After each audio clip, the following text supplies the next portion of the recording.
Hi, here I am. We're on our journey and we're on it together. It's wonderful when we can feel that oneness with each other and know that we're all taking steps together. Some of you are all over the world and you're listening to my video and you are in step with us. I may be in Winter Park, Florida, but I'm sitting with you in Holland, Europe, Asia, wherever you are, I am with you. So thank you for joining me and participating in this spiritual adventure. Well, I got some emails from some of you wondering about that third eye. And I want to address that because if one of you is questioning, there's probably a bunch of you that would like to know this answer. And the third eye that I've asked you to work on to develop the intuitive part of your nature, and it is indeed part of your nature, is right here. It begins right here, right in this area. And it can even be in the arch of your nose and so forth. It's an energy force. So now that you have tried the little Vicks or the ice cube or whatever across here, you will find that this whole area is part of that center of the third eye, the intuitive, the greater energy pattern that envelops your whole beingness. So you are connecting directly to your higher self. As you are working with this intuitive self, it is connected to that out-of-body higher self or your soul, and to all the masters who have gone on this trip in other lifetimes that have mastered and are God realized. Now you are on that same journey, and they are so excited to help you on your journey. But this part of you has to be very well developed, your third eye, so that you can connect with that higher wisdom. It's a higher wisdom that knows what's coming around the corner that you can't see because you're limited.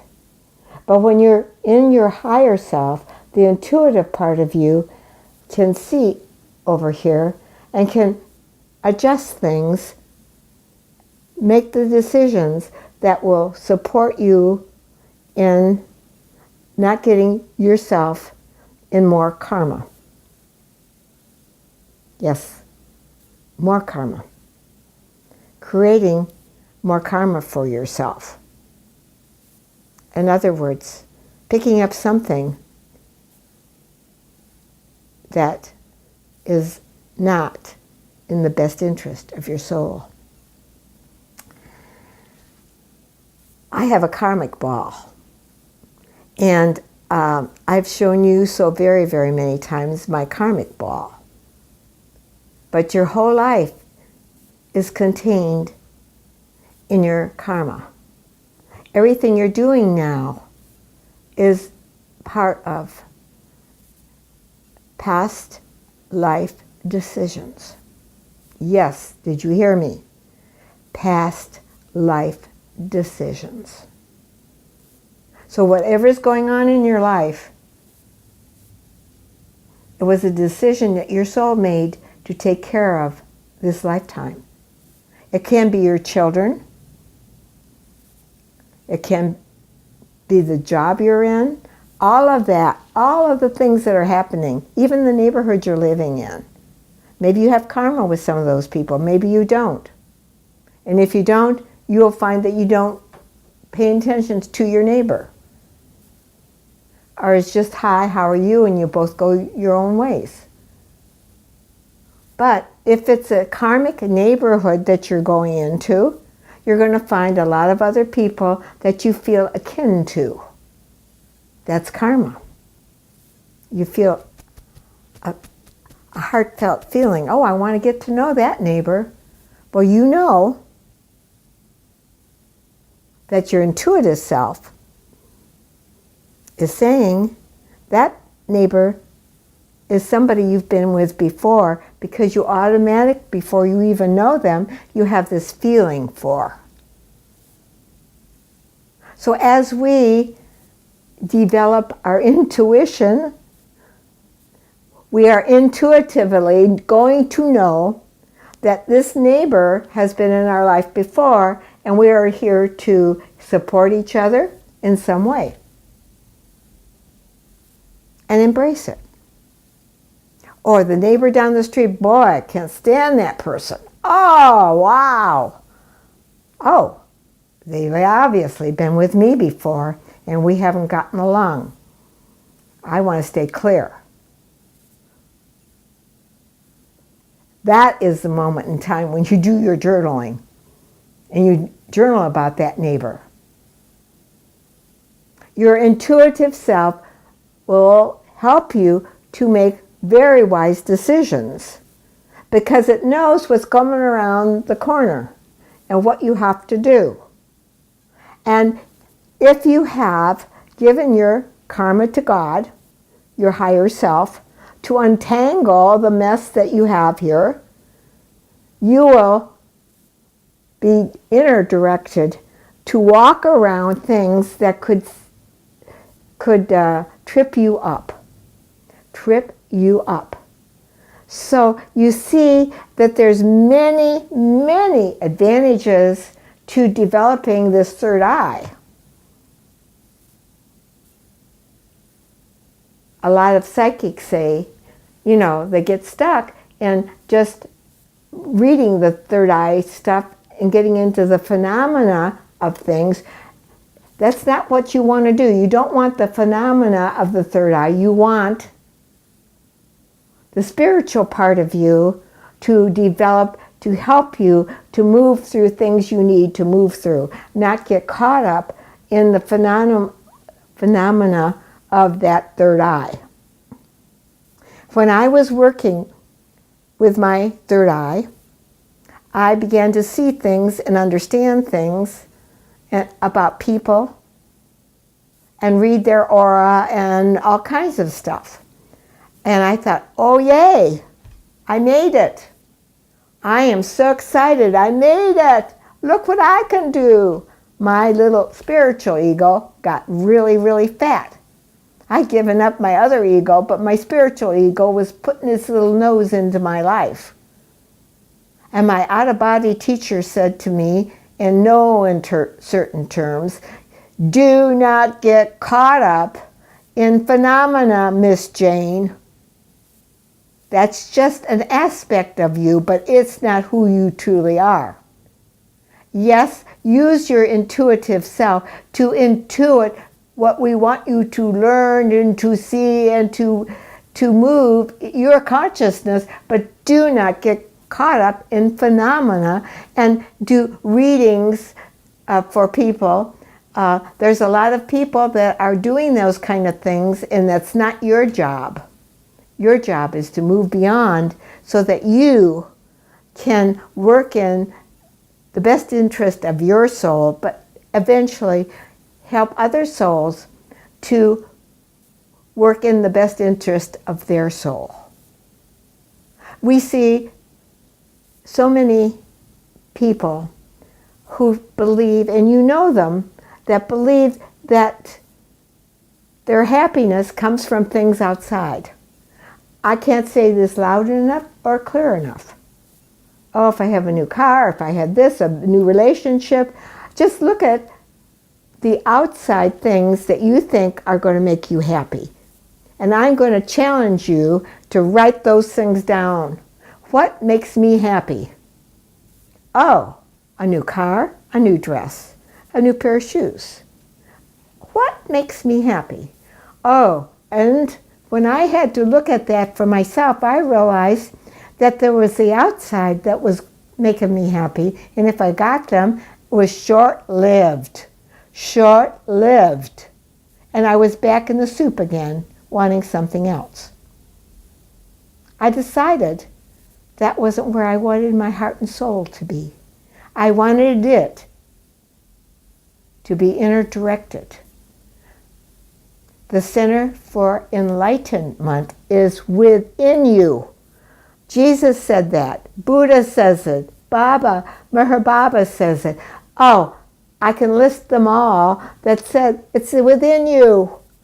Everything is within you. And then things will be added that you need third dimensionally, because you need them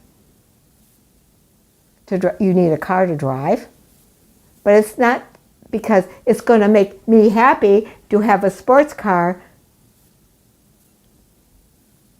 but it's here because perhaps it's a moment in time and space when you can relax into something that is perfect for you to drive, or perfect person in your life that will support and love you the way you need to be loved and supported. And they challenge you. And you challenge them spiritually to move forward.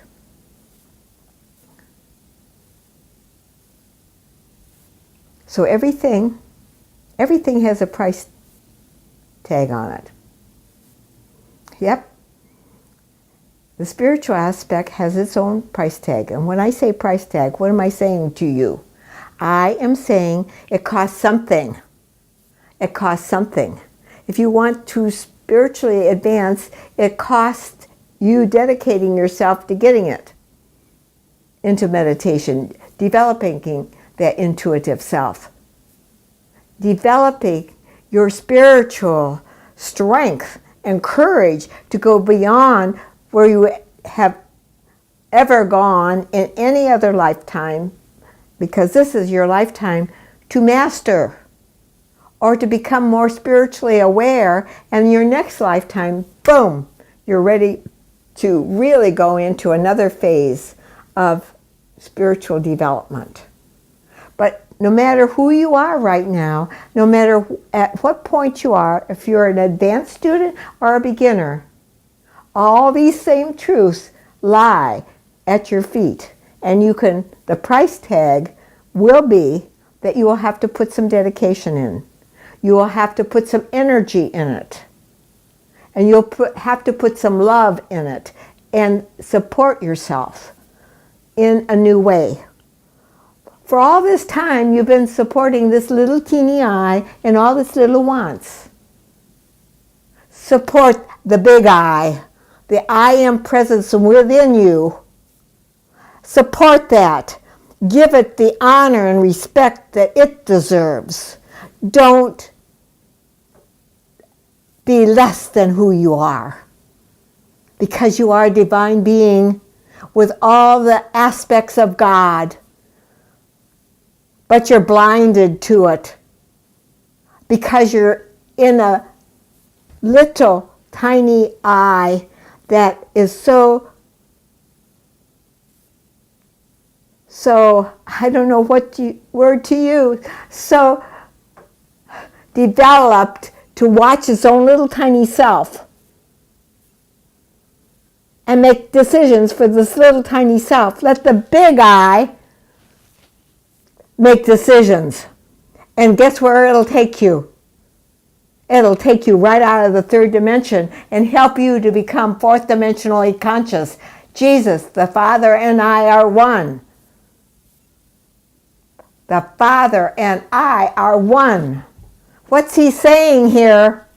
He's saying that I in you is one with God.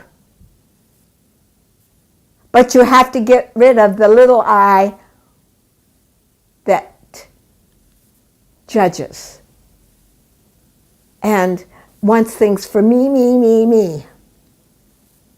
And I talked about this a couple weeks ago, the little self against the big self. And I'm going to talk about it again because I can't say enough to you about it. Because it's the thing, that ego self is what gets you in trouble. That little I gets you in lots of trouble. That's why this intuitive self must be developed, because if it's not developed and really allowed to take you to the higher dimension of yourself,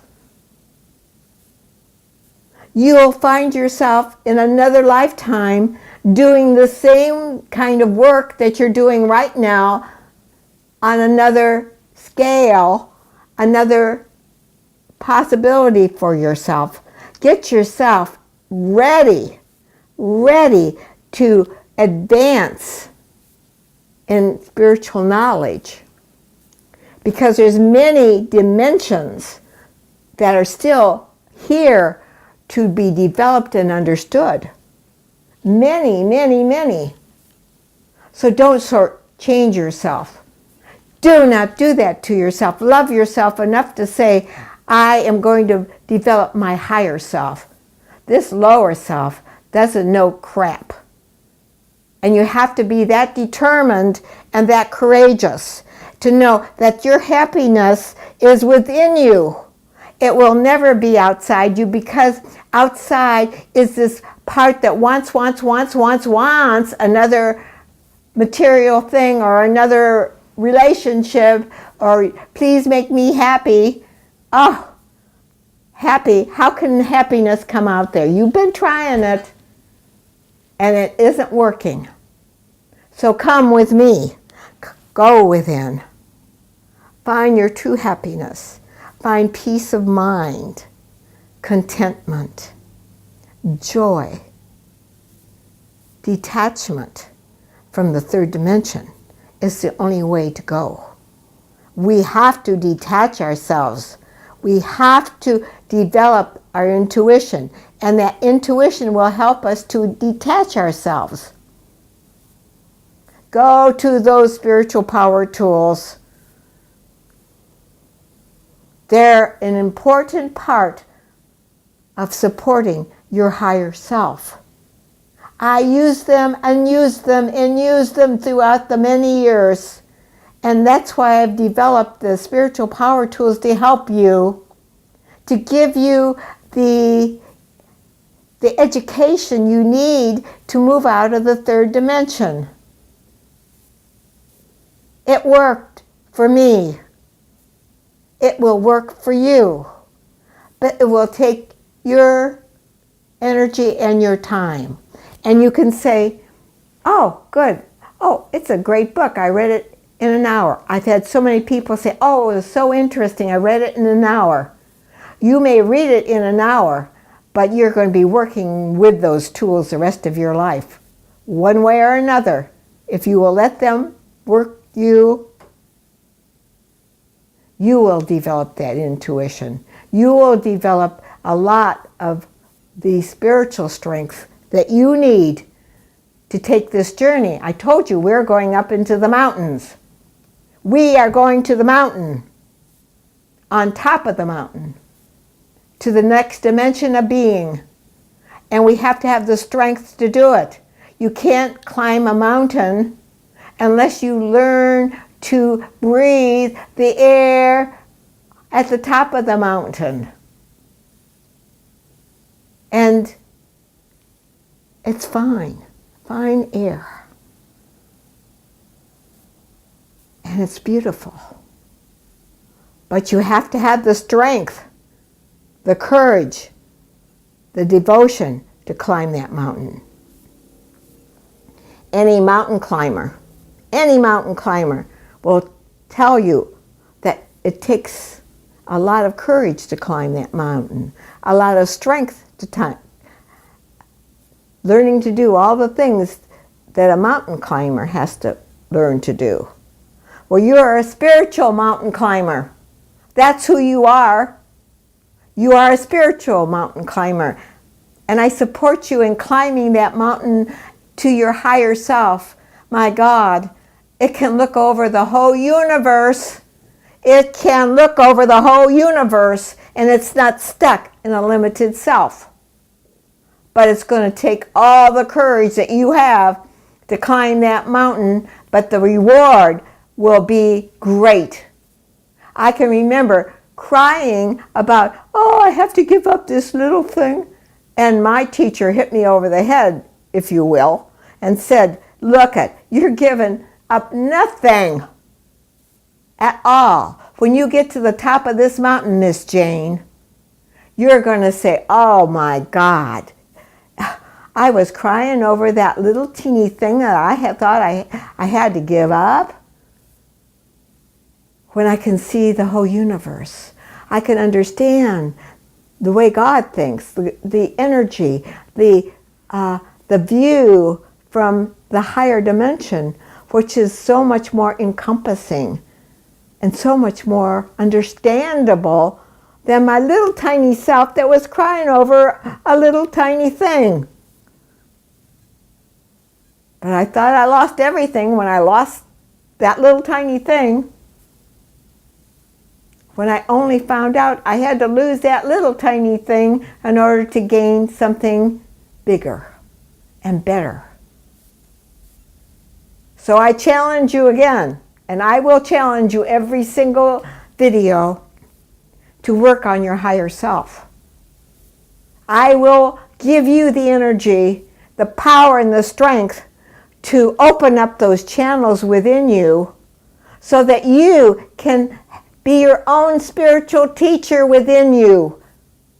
Yes, yes, I empower you. I empower you to find yourself.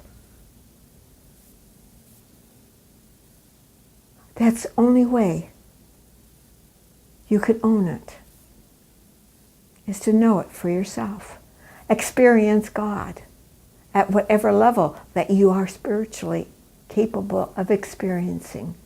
And God will take your hand. The energy of this universe will take your hand, take your beingness.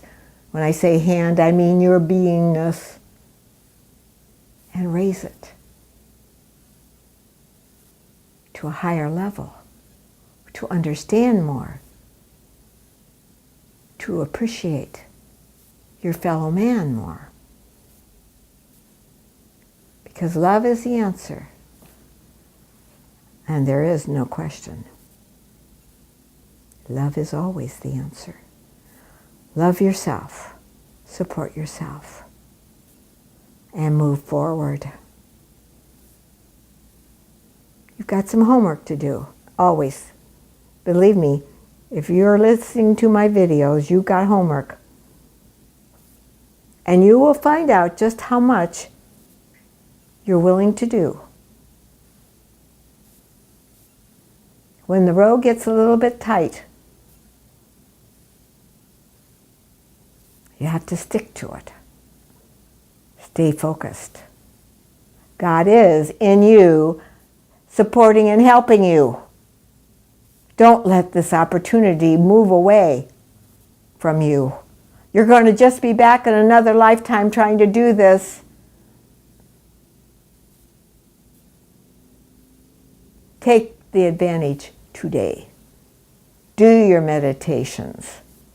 Do your journaling. And in the spiritual power tools, I talk about journaling and why it's so important. And I'm not addressing that today, but you look through that book and you find that chapter and you figure out for yourself what you need to do in journaling.